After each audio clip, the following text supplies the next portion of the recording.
এই ম্যাচটি যদি বাংলাদেশ জয় লাভ করতে পারে তাহলে বাংলাদেশ খেলবে ফাইনাল। আমি বলতেছি বাংলাদেশ এবং ইন্ডিয়ার ম্যাচের কথা। দেখেন, এই ম্যাচে ইন্ডিয়া এগিয়ে রয়েছে, অনেক বেশি এগিয়ে রয়েছে এটা বলা যায়। কিন্তু বাংলাদেশ কয়েকটি ভয়ঙ্কর ভয়ঙ্কর ফাঁদ তৈরি করেছে ইন্ডিয়াকে হারানোর জন্য। এই ফাঁদের কারণেই ইন্ডিয়া এই ম্যাচটি হেরে যাবে এবং বাংলাদেশ এই ম্যাচটি জয় লাভ করে ফাইনালে চলে যাবে। এই পর্যন্ত ইন্ডিয়া এবং বাংলাদেশের মধ্যে 17টি টি-20 ম্যাচ হয়েছে, তার মধ্যে বাংলাদেশ জয় লাভ করেছে মাত্র একটি ম্যাচে। অন্যদিকে ইন্ডিয়া জয় লাভ করেছে 16টি ম্যাচে। ব্যাটিংয়ে কোন দল এগিয়ে রয়েছে, ইন্ডিয়া নাকি বাংলাদেশ?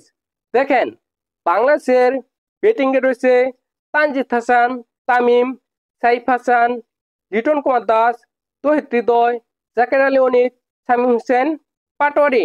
দেখেন, গত ম্যাচে শ্রীলঙ্কার সাথে সাইফ হাসান এবং তৌহিদ হৃদয় এই দুইজন ব্যাটার অসাধারণ ব্যাটিং করেছে। এই দুইজন ব্যাটারের কারণেই বাংলাদেশ শ্রীলঙ্কার সাথে ওই ম্যাচটি জয় লাভ করেছিল।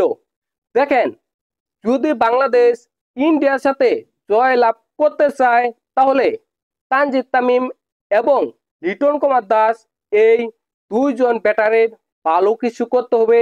এই দুইজন ব্যাটারের অসাধারণ ব্যাটিং করতে হবে, তাহলেই বাংলাদেশ ইন্ডিয়ার বিরুদ্ধে বড় একটা স্কোর দাঁড় করাতে পারবে।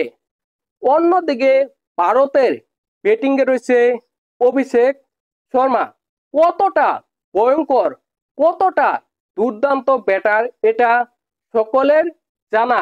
রয়েছে শুভমান গিল, সঞ্জু স্যামসন, সূর্যকুমার যাদব, তিলক বর্মা, শিবম দুবে, হার্দিক পান্ডিয়া, এদের মতো ভয়ঙ্কর ভয়ঙ্কর ব্যাটার।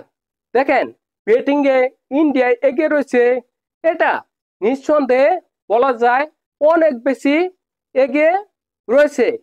বোলিংয়ে কোন দল এগিয়ে রয়েছে, কতটা এগিয়ে রয়েছে? দেখেন, বাংলাদেশের বোলিংয়ে রয়েছে অসাধারণ কিছু বোলার, তাসকিন আহমেদ, মুস্তাফিজুর রহমান, তানজিদ হাসান, সাকিব, এদের মতো পেস বোলার। অন্যদিকে স্পিন বিভাগে রয়েছে শেখ মেহেদী, নাসুম এবং রিশাদ, এদের মতো বোলার।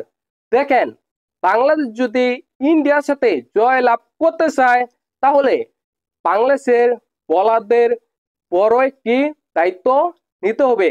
বাংলাদেশের বোলারদের ইন্ডিয়াকে 150 রানের মধ্যে অল আউট করতে হবে, তাহলেই বাংলাদেশ এই ম্যাচটি জয় লাভ করতে পারে। তাছাড়া বাংলাদেশের এই ম্যাচটি জয় লাভ করা অনেক বেশি কঠিন হয়ে যাবে। অন্যদিকে ভারতের বোলিংয়ে রয়েছে জাসপ্রীত বুমরা, হার্দিক পান্ডিয়া, শিবম দুবে, কুলদীপ, বরুণ চক্রবর্তী, অক্ষর প্যাটেল, এদের মতো ভয়ঙ্কর ভয়ঙ্কর বোলার। দেখেন, বোলিংয়েও ইন্ডিয়া এগিয়ে রয়েছে, স্পষ্ট এগিয়ে রয়েছে। ভারতের ব্যাটিং লাইন আপকে ধ্বংস করার জন্য এক মুস্তাফিজ যথেষ্ট, কিন্তু ভারতের বিরুদ্ধে ভয়ঙ্কর হতে পারে তানজিদ হাসান, সাকিব। দেখেন, ব্যাটিং বোলিং সব দিক থেকে ভারত এগিয়ে রয়েছে, স্পষ্ট এগিয়ে রয়েছে। দেখেন, এই ম্যাচটি যদি বাংলাদেশ জয় লাভ করতে চায় তাহলে বাংলাদেশের বোলারদের বড় ভূমিকা নিতে হবে। যদি বাংলাদেশ আগে ব্যাটিং করে তাহলে বাংলাদেশের 200+ রান করতে হবে, তাহলেই ইন্ডিয়ার সাথে বাংলাদেশ এই ম্যাচটি জয় লাভ করতে পারে। তারপরেও কিছুটা সংশয় থাকবে, কারণ 200 রান শেষ করেও ইন্ডিয়া এই ম্যাচটি জয় লাভ করতে পারে, সেই সক্ষমতা ইন্ডিয়ার রয়েছে।